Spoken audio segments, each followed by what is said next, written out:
Versa, the Citybird SUV.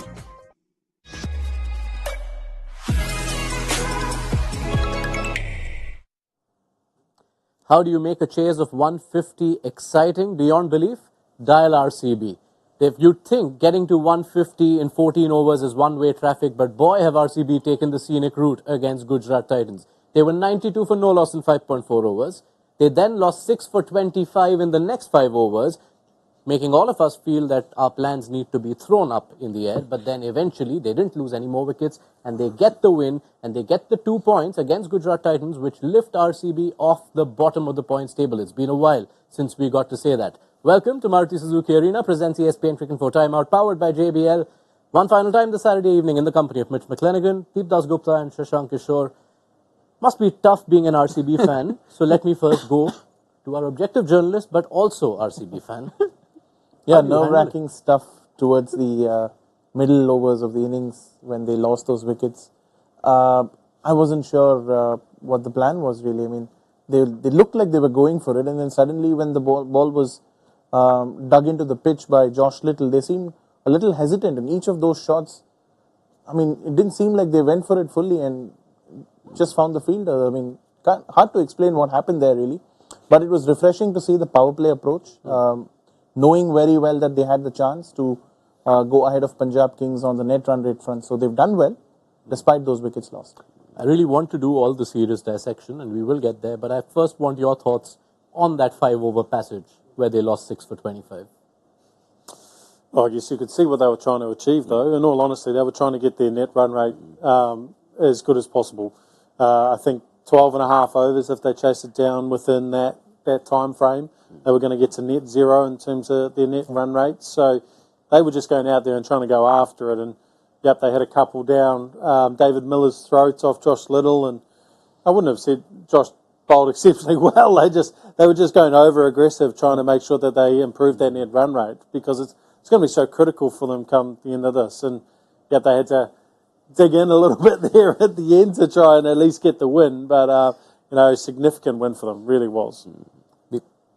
Yeah, it would have been interesting had Rashid been 100% fit. It would have been really interesting. Obviously, with that shoulder injury, he wasn't there. He came in where he was basically bowling full tosses. But having said that, I mean, that's the good thing about RCB, isn't it? I mean, they make even a 150-run chase, that kind of, very, very interesting. But, yeah, I mean, I'm with you. You can see what the idea was, what the plan was, to go out there, finish it as soon as possible. But having said that, you still expect better. Let me put it this way. I mean, you still expect better from those guys in the middle. There's a lot of experience, a lot of quality. Yeah.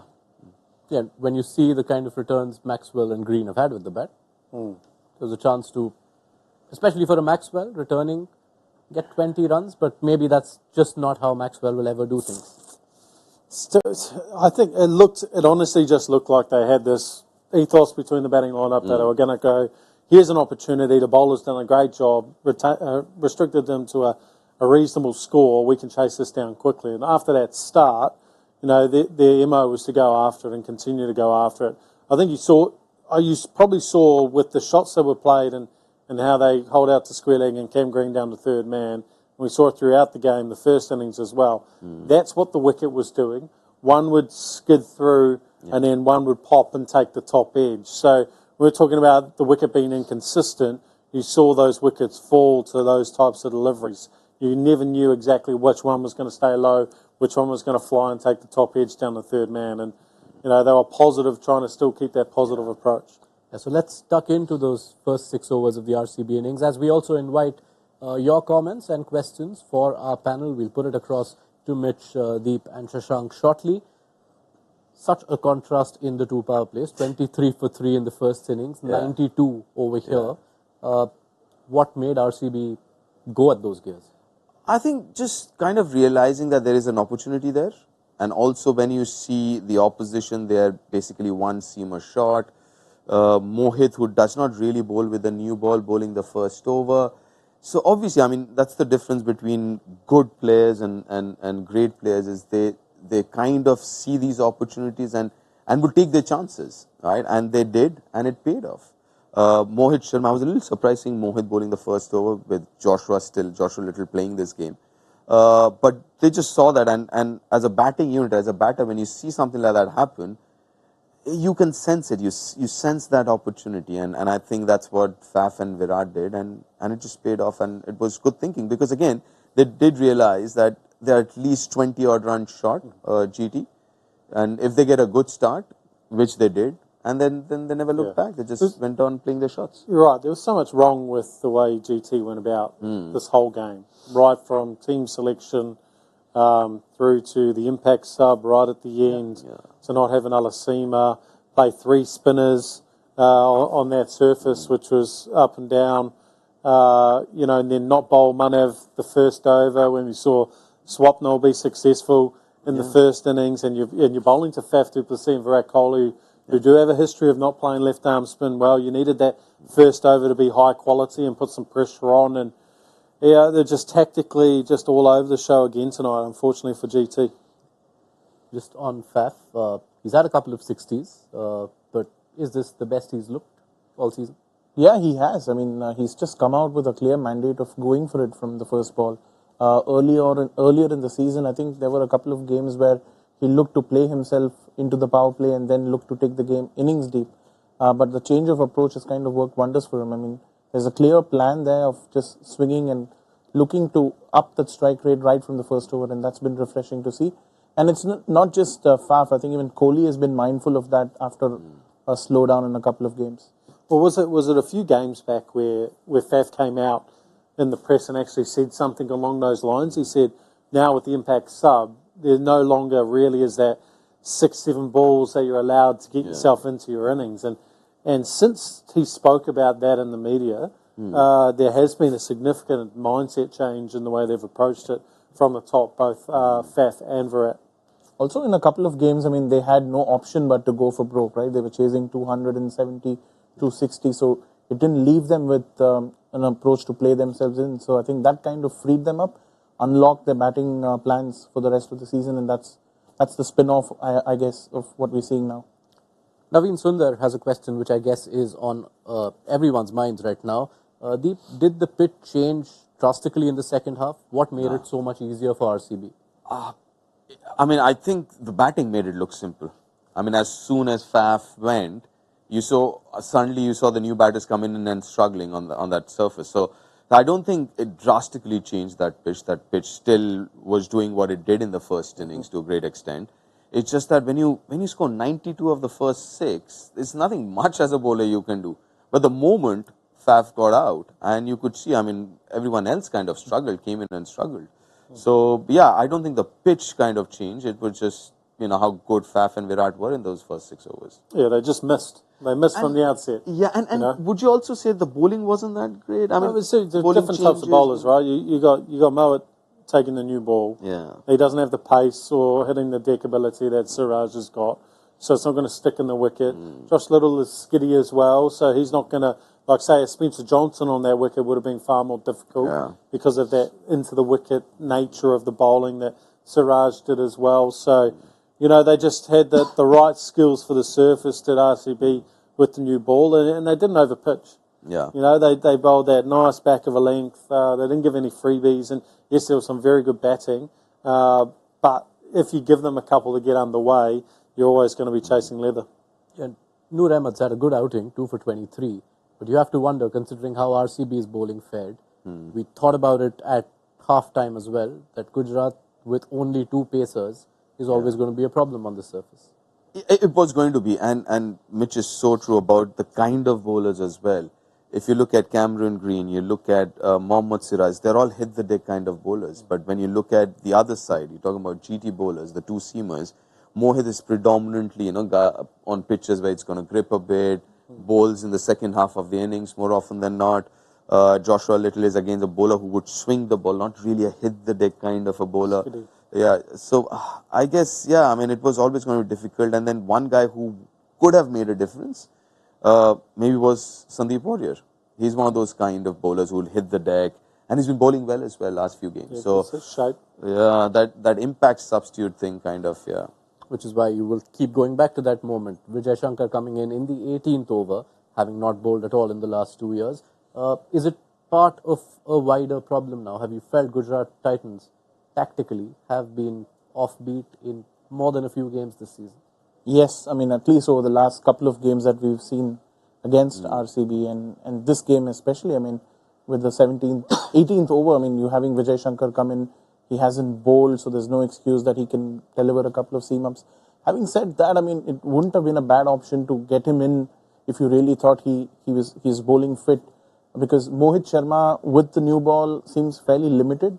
I mean, his repertoire is more with the old ball, bowling those cutters and back of the hand, slow deliveries, which he couldn't have possibly done with the new ball. So maybe having played Vijay Shankar, they could have either, as Mitch said, tried to bowl a left-arm spinner early on, or maybe even Vijay. But clearly they seem to have lost the plot there in terms of the selection, and then it went all downhill.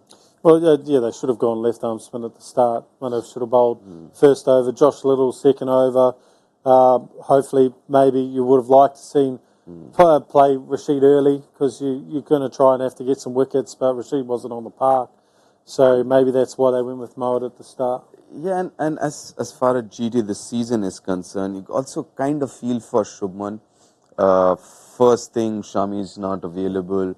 Rashid not at his best. So a lot of things. I mean, someone like Riddhiman Saha not giving the starts that he was last couple of years. See, Riddhi was never scoring those massive 70, 80s, but he would give that impetus to their innings, right? Yeah. A quick fire, 25, 30 runs, and, they were off and running. So because that's not happening, then Shubman and Sudarshan has to get the innings back on track. So it has a domino effect. So starting with the ball, Shami not being there, and starting with the bat, with Riddhiman not firing that way, and then everything, obviously that number 4 slot where it was Hardik. So what Hardik would do is not score at 140, but even score at 120, 25, but had wickets in hand, so that last 5 overs they can go hard with Tewatia and David Miller. Yeah, and suddenly that has changed, right? Now Miller's come in at 4. Yeah, it's probably something we haven't spoken about enough when we've talked about Gujarat Titans and their issues with their batting lineup, is that they made a big signing of Robin Minns at the auction, a powerful left-hand bat in the middle order, good striker of the ball, really nice up-and-coming talent, and him getting ruled out before the tournament with that accident, kind of has thrown a massive spanner in their middle order plans with the departure of Hardik. He was the man that he was there to cover that role as a local batter.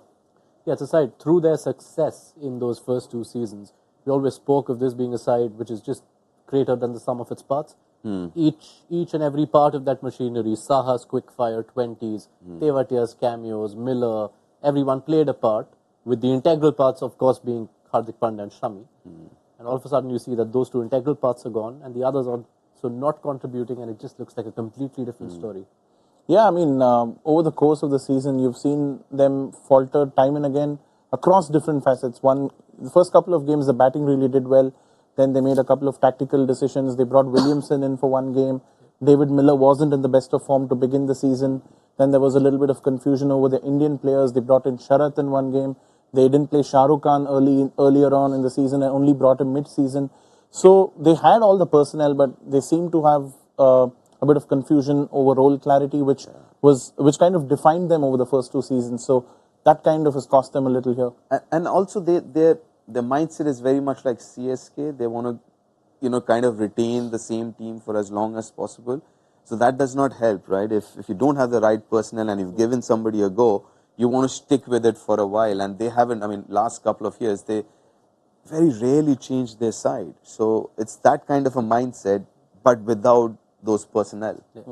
And doesn't help that Gill's batting too has taken a bit of a hit. Last 5 games, it's 67 runs of 66 balls.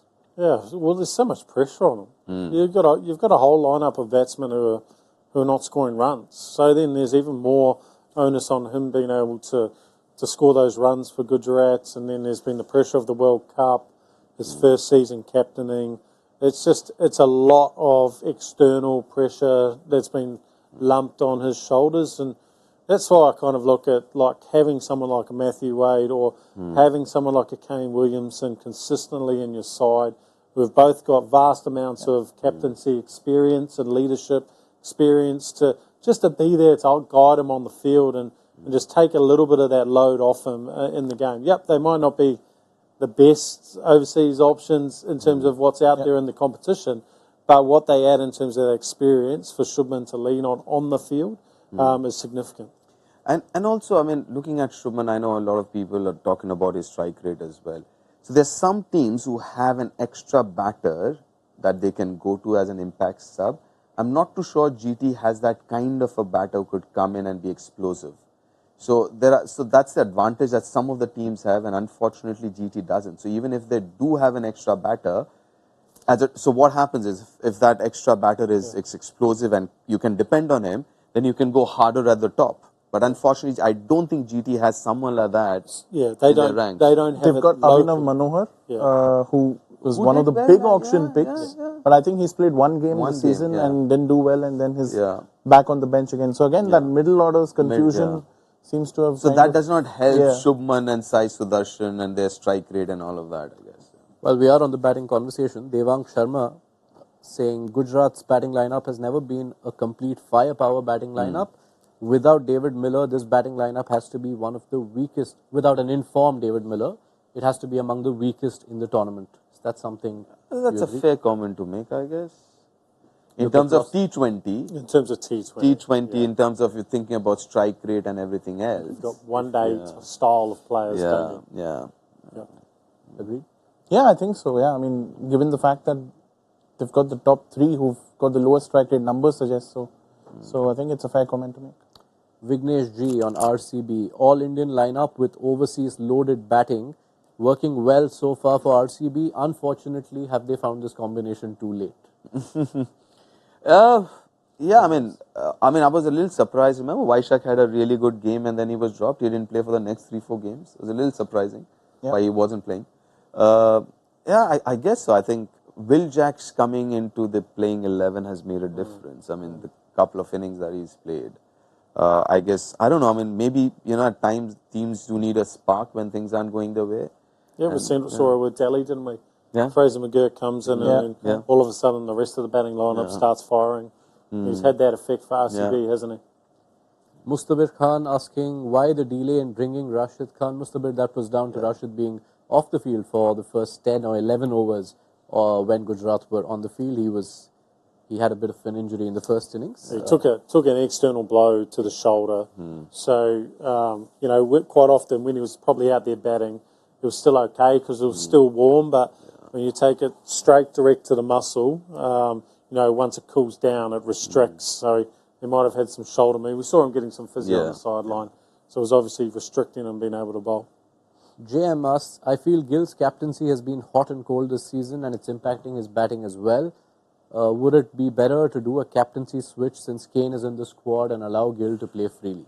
No, I think Gill's the future captain of this franchise, and I think now is a great opportunity for him to learn. If they make the playoffs, then he'll learn even more because they'll get on a winning run. But right now, what he needs is someone on the field that he can go and bounce his thoughts off.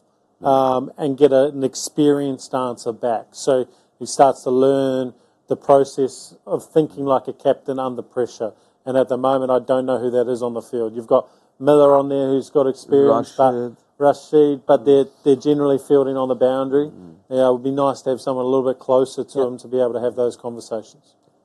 Vijender Nalla with a question specifically to you, Mitch. I'm curious how easy or tough it is for a bowler to get their best out when the batters are on the attack. He asked this in context of Josh Little going for 20 in his first over, but then rebounding.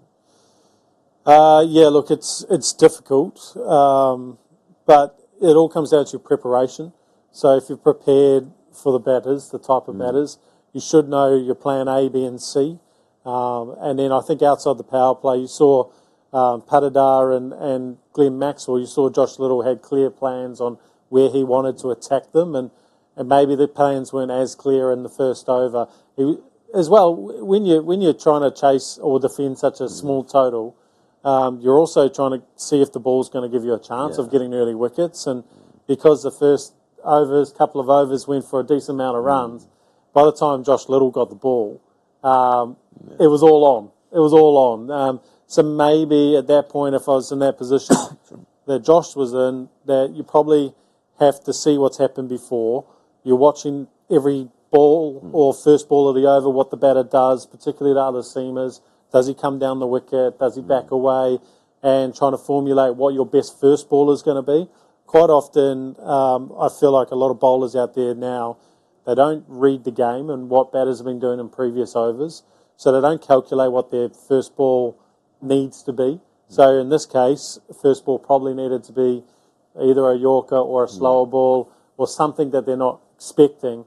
Instead of running in and just saying, "Oh, I'm going to hit a good length first ball," because what we've seen in the previous overs, they're coming out more aggressive. So you've got to get defensive at the start of the over and try and get ahead of the batter, and that's when batters make mistakes. I'll take one final one. This is from JM again. Since CSK and GT are going downhill, might be a bit early to say that about CSK. CSK, yeah. Would it be safe to say RR, SRH, KKR and LSG will be in the playoffs? Well, I don't know. I mean, you asked this pre-match as well, Yes. isn't it? And I have a feeling CSK with all that experience. Yeah, I mean, I'm not going to count them out now. And Shashank, I want you to do a rapid-fire version of what you did earlier in the evening to tell JM just why RCB aren't out of it. Simple. Royals and KKR keep winning all the games and then force the others into a tie with 14 or 12. And that's the only way that the others can survive. So it's still not over yet for the guys in the bottom half like Punjab Kings and RCB. There you have it. It is not over. RCB are still in it, and who knows, funnier things have happened in the IPL, although this will be quite the tale. We'll thank you for your comments and questions and now move to our quickfire review of RCB's win over Gujarat Titans. I will start with you, Mitch. 20 seconds, you guys know the drill. Why were Bengaluru's pacers so effective today? I think right from the outset they hit very good lengths. It wasn't too full. They hit the wicket, and by hitting the wicket hard, they actually extracted some variable bounce, whether it skidded through or popped a little bit more and took the top edge. Right. The Dasgupta, Gujarat 23 for 3, Bangalore 92 for 1. Why was there such a drastic difference in the two power plays? Batting first on a pitch that was going to be a little tricky. You would always want to take a little bit of time to kind of get it used to and adjust to the pitch and see how the pitch is behaving. And in the process, obviously, they didn't score a lot of runs. They lost 3 wickets. On the other side, when you're chasing down a below par score, you want to take that opportunity, and they did, and it paid off. Right. Shashank, what has changed for Mohammad Siraj in the recent games? I think a little bit of rest that we spoke about. Also the fact that he's just gone flat out, or so it seems. The confidence that he's probably made it to the World Cup squad, which, I'm not sure if there was ever in doubt, but at least the form in the first half of the season seemed to suggest so. So I think it's a culmination of all these factors coming in together. Back to you, Mitch. Big on spin, light on pace. Vijay Shankar coming in as the impact sub in the 18th. Did Gujarat get their tactics wrong today? Yeah, absolutely. I think they got them wrong. Right from the selection of the side, they needed to bolster their batting at the top with someone aggressive. They've got to look at maybe not playing one of the overseas spinners as well, particularly at that ground, and including a local seaman, Sandeep Warrior, definitely in the lineup, and look at their other options. So, yeah, particularly the impact sub tonight was a significant play in them not having the firepower to chase that or defend that total. Deep, 64 of 23. Your thoughts on Faf du Plessis' power play onslaught? It was brilliant. It was great watch. Very entertaining. And one thing that amuses me is his grip and how he manages to be so good on the offside that with that split grip of his, it just baffles me. With that grip, you expect him to be really good square of the wicket on the onside.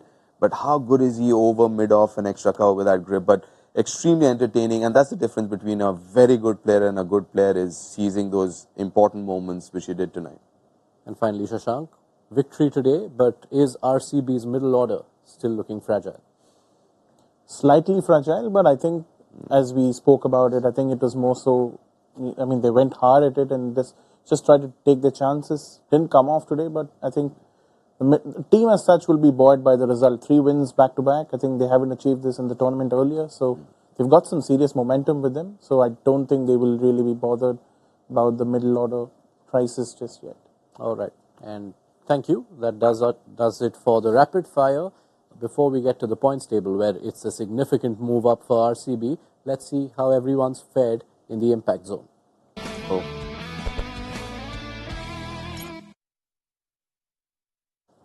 How has it gone? Oh, Deep really? Dasgupta How did that happen? Because Faf, to play 64 of 23 in a chase in a game of 150, and you also had Virat Kohli, and it's all right, tough day out, Mitch. Very, very tough day. I'm surprised Khan got that many points, to be honest. Tough day out for both of us. Yeah, it is. We will bring that back up because I need to make a special note here. The last entry you see there, the first two picks were my own picks, and that gave me minus 32. Josh Little was prompted to me by my producers, so I owe this respectable total of 80 entirely to my producers. Thank you very much to them for saving some face for me. Right, where do we go next? We also had outrageous picks landing today, quite a few in the first innings, where Mitch McClenaghan said GT would be 3 down, and that's exactly what happened. Shashank, GT to score less than 40 was correct. RCB to score 60, I was a bit torn on, because when you end up scoring 90, 60 doesn't feel like a correct prediction. Yeah, But I meant to say 60 or more. Yeah, so then you... Yeah, but did I not say the first 10 balls would be 18 or more? He ended up with what, I wish you 26 said or something? 18 or more, but you said 18. Oh, come on, And exactly 18. And I said you're saying specific, so I'll take it, which is why I can't give that to you. I'm sorry. If you'd said 18 plus, that was yours. Yeah. I mean, Mitch might have bargained for you to take it up to 22 and be a little more. Yeah, he got what, 26 of the first 10 or something? I'm not overly stressed about your guys' predictions because now I've realised that there's 2 different tables. Yeah, your table is the one. It doesn't affect my table as much as Moody and you Jha. guys need to negotiate between each other if you want to get someone to put their In that price up. sense, it's a big day for you because those 5 points from the outrageous will bode well on that table with Messrs. Moody, Jaffer, Yeah, I know. Aaron. Can't wait. We'll get you wind of that soon. Let's also take a look at the IPL points table. That also matters. A significant climb up for RCB. They moved from rock bottom to 7th. That's a big climb. Gujarat going down to 9th spot with that win. And Shashank, all of a sudden, all those permutations don't look that bad because the guys in 4th and 5th and 6th aren't that far away from RCB. Yeah, and that's exactly what they'll be watching tomorrow when Chennai play Punjab Kings, and that's a game that they'll all be hoping Chennai go on to win, so that because they have a game against Punjab in Dharamshala coming up, so they play against each other.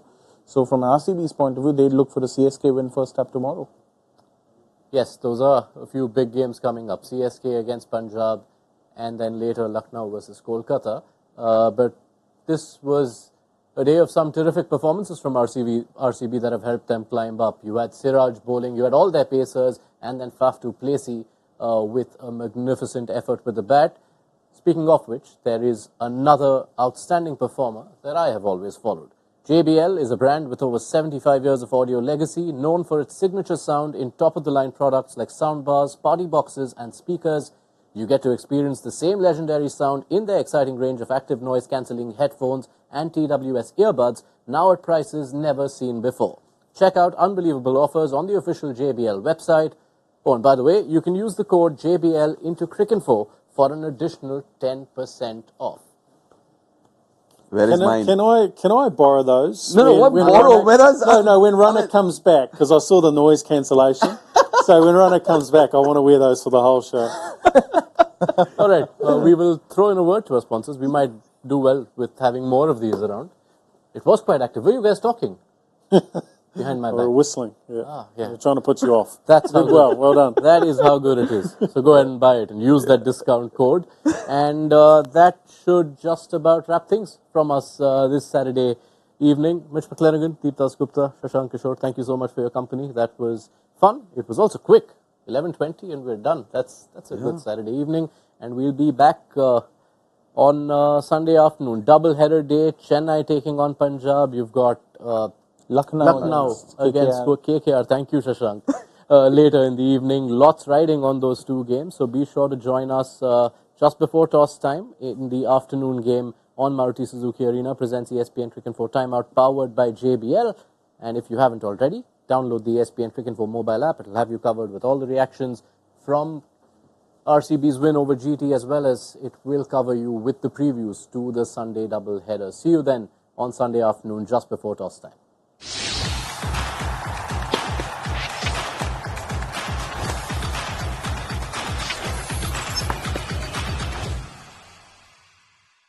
All new hot and techy Brezza, the Citybird SUV.